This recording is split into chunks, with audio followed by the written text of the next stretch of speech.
खेळांची उन्हाळी शिबिरे मुलांच्या दृष्टीने खूप महत्त्वाची असतात. हा काळ विद्यार्थ्यांच्या दृष्टीने फार महत्त्वाचा असतो. अशा शिबिरांमध्ये भाग घेतल्यामुळे मुलांचा कल त्यांना कोणत्या खेळाची आवड आहे हे लक्षात येऊ शकतं.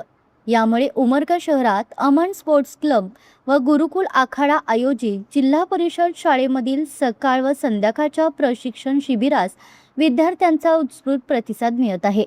खेळांची उन्हाळी शिबिरे मुलांच्या दृष्टीने खूप महत्त्वाची असतात. हा काळ विद्यार्थ्यांच्या दृष्टीने फार महत्त्वाचा असतो. अशा शिबिरांमध्ये भाग घेतल्यामुळे मुलांचा कल त्यांना कोणत्या खेळाची आवड आहे हे लक्षात येऊ शकतं. तसेच उन्हाळ्याच्या सुट्ट्यांमध्ये मुले अभ्यास, शाळा, शिकवणी यामध्ये गुंतलेली नसतात.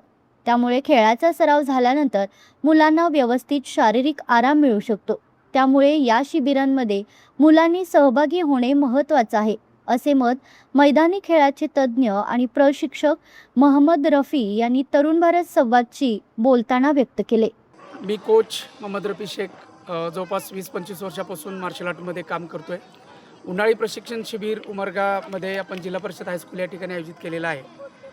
याच्या पाठीमागचा उद्देश आहे की सध्या मुलांचं मोबाईल हा प्रमाण हातात घेऊन वापरण्याचा जास्त झाला आहे. त्याच्यामध्ये व्हिडिओ गेम्स वगैरे या पद्धतीचं ते हाताळत आहेत आणि याच्यामुळं काय परिणाम होतो आपल्या सगळ्याला माहिती आहे.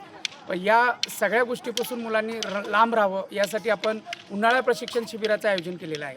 यामध्ये मुलांचं मानसिक फिटनेस, शारीरिक फिटनेस, आहारासंदर्भात माहिती असं वेगवेगळ्या पद्धतीचं आम्ही नॉलेज मुलांना देतो आहे. गेली 10 दिवस झालं हा शिबिर आपण या ग्राउंडवर घेतो आहे आणि या शिबिरासाठी उमरगा भागातून मोठ्या संख्येनं मुलं व मुलींनी सहभाग नोंदवला आहे.